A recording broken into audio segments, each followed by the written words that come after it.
Hi again, everyone. I'm Ollie Matthews. This is the Narcissistic Resistance, and this resistance video is sponsored by contribution from Jen, and here's her story. Hi, Ollie. I've contributed to PayPal with the link with this submission. I wanted to thank you for the video you did for me called Borderline Male on the Down Low Snaps when challenged by a woman.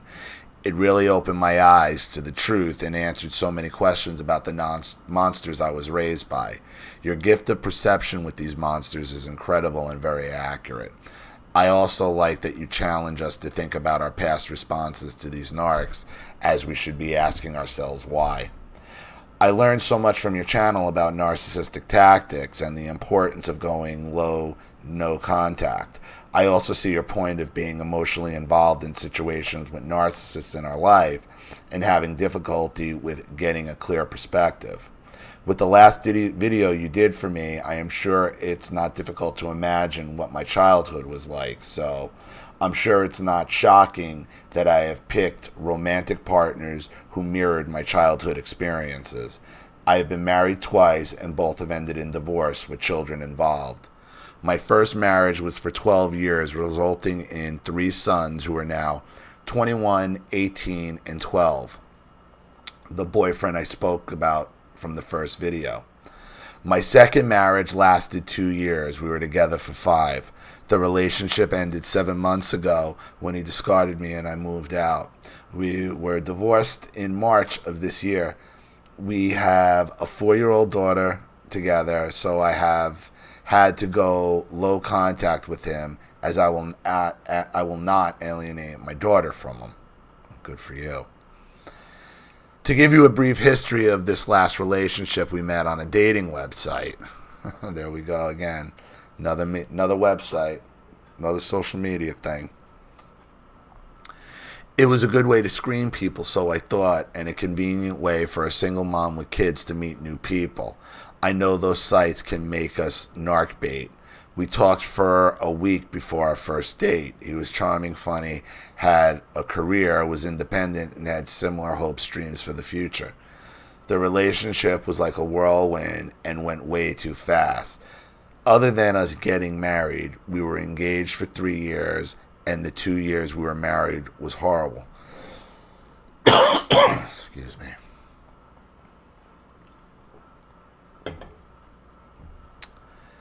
He moved in within a month, and we were pregnant with our daughter within 5 months. Can I ask you, after having 3 kids already, like, how do you get, you should know better at that point. Were you trying to get pregnant? Were you not using birth control? At that point, it's like, were you trying to get pregnant? When I told him I was pregnant, he said, "That's fucking great." The relationship went downhill from there. He had a pattern throughout our relationship of triangulating me with his best friend, who was a woman, to make me jealous, talking sexually to other women, lying when caught, evidence in hand, blaming me for his infidelity, being emotionally distant, demeaning me, and then saying I was too sensitive, gaslighting me on my perceptions, saying he didn't say something I remember him telling me. I have an excellent memory. This best friend at his age, a woman best friend, no. He wasn't triangulating. He wasn't triangulating you with her. He was triangulating her with you. She's the one he wanted, even though he ended up married to. She's the one he wanted. That's why she's his best friend. Even though you were married to him. There's the medication again. Even though you were married to him, you weren't the one being triangulated. She was. She was using you to triangulate her. Weird, right?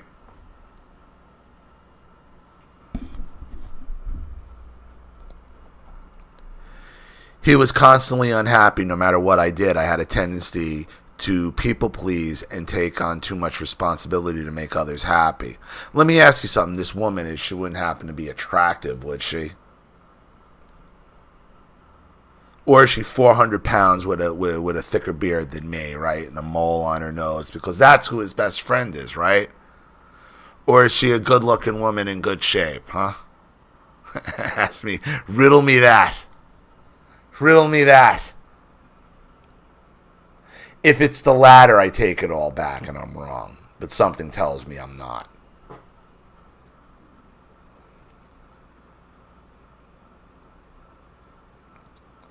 This made me miserable and resentful. When I hoped this would be reciprocated, I was told he is not a mind reader and that I never asked for help. Why should I have to ask? He knew I had abandonment and self-esteem issues due to the attachment trauma and abuse from my parents. He played on those weaknesses as often as possible, and I allowed him to by remaining in the relationship. What finally pushed me to end the relationship and never look back was when I woke up and realized he was never going to change. He was at it again, talking to his teenage ex-girlfriend, and lied about it. He dated a teenager? And you're like, what are you doing here? His response, the last 2 years have been horrible. I wish I never met you. What a waste of 5 years. My thought, I agree. Right. Because you were the bait. You were the bait. You weren't the target. You were the bait. The target's the best friend. Okay? You just ended up in, he married his pawn. You were the pawn. He married his pawn, trying to get another woman, his best friend, who I'm sure is 400 pounds with whiskers and a mole coming out of her nose, right? Because he just loves her as a friend because of her fucking sparkling personality, right? I'm sure she doesn't have a hot ass or anything, right? Right? Sure she don't. If I'm wrong, I take it back. Put it in and I'll admit I'm wrong. Probably missing teeth or something, right? She's got just wonderful personality. I put up with it for so long because we had a daughter together, but also because I thought there was something wrong with me. If I could just be what it is, he will love me like he used to. I thought this was on constant repeat, and this thought was on constant repeat in my mind. Yes, I was chasing the carrot. I lost my identity, and by the end, I didn't know who I was anymore. I was becoming like him, and I hated myself. After I moved out, he had a new girlfriend within 3 weeks, in which I am sure that relationship was going on before I left. He was telling on himself by saying he wasn't seeing anyone prior to me leaving. I didn't ask him if he was, and at that point I didn't care. I have read that narcissists have a tendency to groom another person before discarding the old supply. We weren't even divorced yet, and this woman was already involved with them. Oh well, her problem now. Right. I mean, everything you're telling me here is he married a pawn. He married his pawn. He never took you seriously or the marriage. When he said, dude, when you got pregnant, now he's like, oh, she trapped me. Because now you're not just going to be easy to throw the pawn away.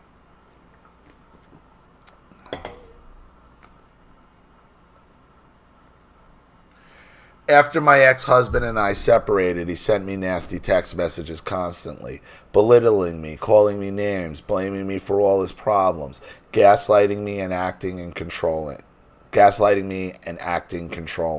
His mask had come off, and only he was fighting a war I would not engage in.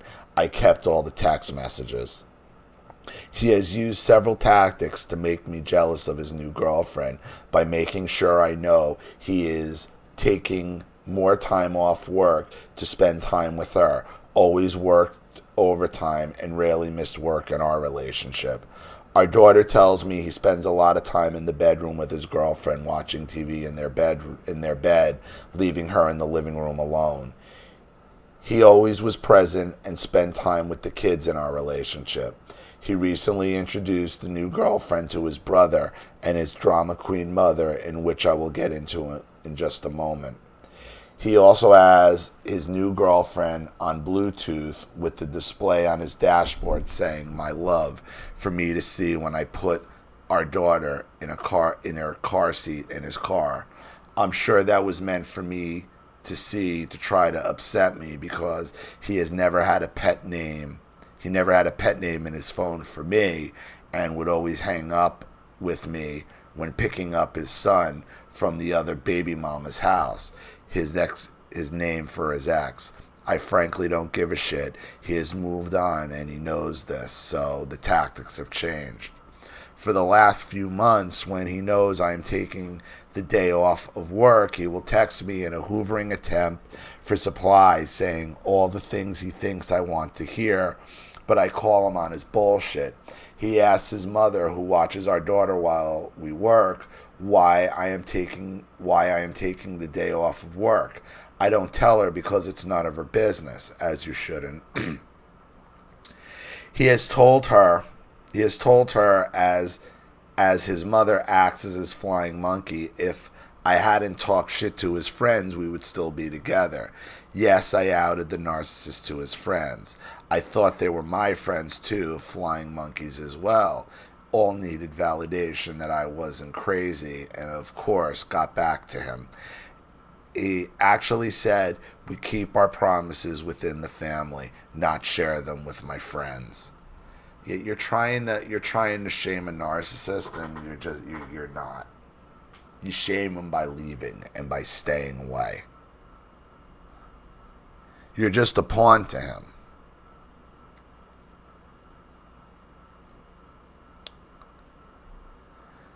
Now to the situation I need your perspective on. My ex-mother-in-law has watched our daughter since she was 6 weeks old.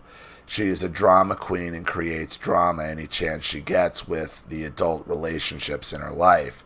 She has 3 children, 2 want little to do with her, my ex and his half-sister, and 1 is dependent on her, my ex's sister's twin brother, but fights with her constantly. So everyone gets to hear about this constantly and repeatedly. Because I'm trying to start over and weed out the people who are toxic, I have wanted little to do with her for quite a while, but more so recently. I already know what you're going to say and why would you leave your 4-year-old daughter with someone like this. She loves being a grandmother, and my daughter loves her. She's been watching her since she was 6. I get that. Childcare is expensive. She's your mother-in-law. She was watching her while you were married. So, like, as you're trying to go through I wouldn't expect you to automatically, you're figuring a lot of this out.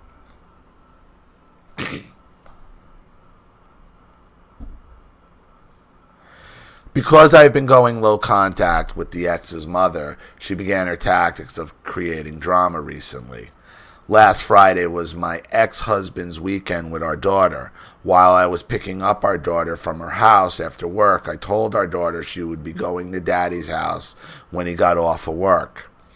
Our daughter said she didn't want to go because her half-brother, my ex's son from another relationship, changes the channel on her TV in her room. Immediately, the ex-mother-in-law got on the phone with my ex-husband and told him what our daughter had said, and told him to talk to his son, her grandson, about not doing this. This made my ex-husband mad, and he hung up. I stood there thinking, what the fuck? Of course, I got to listen to my ex-husband bitch about this when he called to say he was on his way to pick up our daughter. I simply said, your mom is stirring the pot, and left it at that. On Saturday, she tried calling me, but I didn't answer. I just wanted some damn peace. On Sunday, she tried calling me 4 times, and when I didn't answer, she sent a text message, why aren't you answering your phone? You don't want to talk to me? Okay, whatever. I just thought, who the hell does she think she's talking to? I'm not a child, nor her child. Yeah, these are some major boundary issues. Every morning, our daughter goes to my ex's house and he drops her off at his mother's house. So on Monday, my daughter was at her house. At noon, his mother calls me knowing I don't go to lunch until 1. Thinking it might be an emergency, I answered. She had just called to tell me my ex-husband had come over to her house with his new girlfriend to mow her yard. To which I said, I don't care, and asked if there was an emergency with my daughter, to which she said no. I told her I was working and hung up. She called again right when it was time for me to clock out for the day. I didn't answer right away as I stayed a little longer to wrap something up. When I called her back on the way to pick up my daughter, she says, about time you called. What are you mad at me? What are you mad at me because my son's girlfriend was here? I told her I don't care. I was busy and asked to talk to my daughter. Later that night, she called again, and I decided I wasn't going to answer as I was busy pulling dinner out of the oven to eat and had to wash the dishes, was spending time with my children, and needed to get ready for bed. Why don't you call your ex and say, get your fucking mother a hobby other than calling me on the phone? She texted me, stop ignoring me. I need to talk to you about the bath bombs for your daughter. After I had gotten everything done for the night, I, like an idiot, called her back. Said she had bought my daughter a shirt for her birthday. I said, okay. She said, I am so tired. I didn't say anything. She said, my head hurts. Again, I said nothing. She said, okay, I will let you go, and we hung up. Tuesday, my ex-husband took the day off and kept my daughter for the day. The next thing I know, my ex-husband is texting me at work saying his mother told him that her daughter told her she is taking a bath with my 12-year-old son in his underwear. I told him that isn't true, as I gave her a bath and he is never in there when I gave her one. I told him I am about tired of her drama and stop bugging me about his girlfriend being at her house.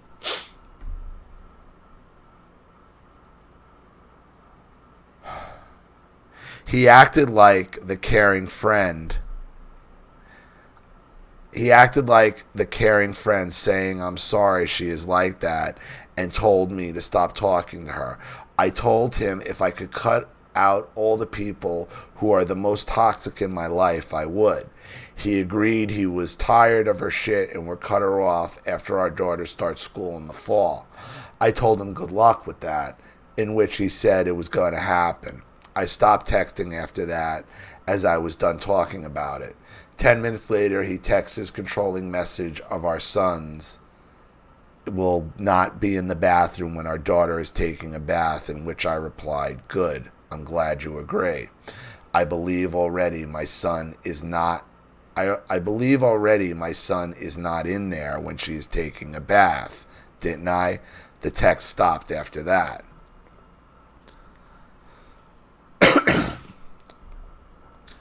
My ex-husband brought our daughter back to my 21-year-old son's house after work.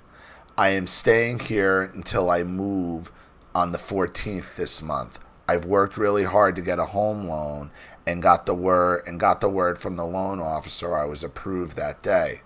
Per our divorce agreement, I have to inform him I am moving and provide him the address. I have not told him I am buying a home, as I was afraid he would try to sabotage me.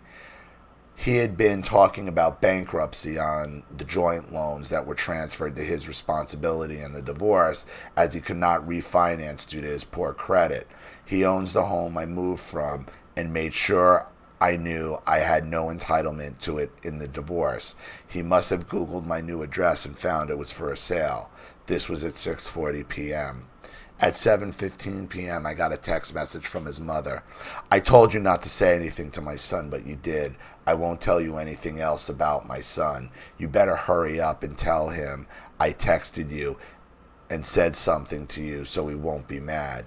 In which I responded, I've had about enough of your drama. In which she responded, why did you say something to him? I asked you not to. Since you don't like the drama, don't worry, I won't say anything else to you. To which I responded, one, you didn't tell me not to tell him. 2, I didn't ask for you to tell me. I don't care. 3, why did you tell him what my daughter said about my son and not tell me? You're trying to start trouble. Just leave me out of your family drama. No response. After this, I sent the screenshots of the text messages from his mother's to my ex-husband and told him to leave me out of his mother's drama. No text message back from him. Then I texted his mother back and said, I have sent the screenshot of our text to your son and have asked you both to leave me out of your drama. No response. I love silence, especially from these two. Sorry this is so long, but I wanted to give you a detailed explanation of who I am dealing with. I feel they are both drama queens that are supplied by stirring the pot to get a reaction. I'm done with these people and being dragged into their vortex of dysfunction. I just want a peaceful life without their insanity. I'm trying to move on and only surround myself with the positive people I have in my circle who are now very supportive. I also want to be a good role model and stable, loving parent to my children. I called both of them on their bullshit as I'm tired of being silent and allowing this insanity to go on. As always, your perspective on the situation is greatly appreciated. Hope you feel better soon, Jen. Well, Jen, what I'm telling you is, okay, in this situation and in the entire situation, you're just a pawn. You're a pawn. That's all your ex uses you as. You marry your ex married his pawn. He uses you as a pawn with his best friend. He uses you as a pawn with his mother, as a buffer for him. Now, this thing with the accusation with your son, I would just make sure it is that you are 150%. It's not true. Okay? And if it's not true, at this point, listen, you have to understand that he views you as a pawn, and it's only to be manipulated. All you do with a pawn is you move it around the board until you're done with it, and then you discard it. That's the great thing about a pawn. He wasn't triangulating you. He was triangulating her. And whether he's triangulating or using you as a buffer to his mother, you are nothing but his pawn, even though you're divorced from him now. So do not let any information get out about you buying the house, because that's going to set him off too. And be prepared for when you move for some kind of accusation to come, maybe a report to family services. You have to be, that's why I'm telling you, you have to be 100% positive that shit's not true. Because their next move is to call family services on their disobedient pawn. And you don't want that. So, I hope that helps, Jen. Thank you so much for your contribution and your story. I really appreciate it. Thank you to everybody watching. Please leave any opinions or advice in the comment section below. And again, if you want your story read on the channel, you have a topic you'd like me to cover, a narcissist you'd like to expose, you'd like to set up Skype, a phone call, have a private video made, or a Facebook live chat, or you'd like to sponsor a video like this for someone who needs help and can't afford it, or just make a contribution to the channel in general to keep it supported, growing, and successful, because this channel survives 100% on contributions from all of you. Without you guys, all this goes away. So if you like what you see here and you want to see more videos like this, you know what to do with the PayPal and email links in the description box. Also, please like and share this video wherever you can. Subscribe to my channel if you haven't, and be sure to click the subscription bell to be notified of all my video uploads. I'm Ollie Matthews. This has been the Narcissistic Resistance. Take care.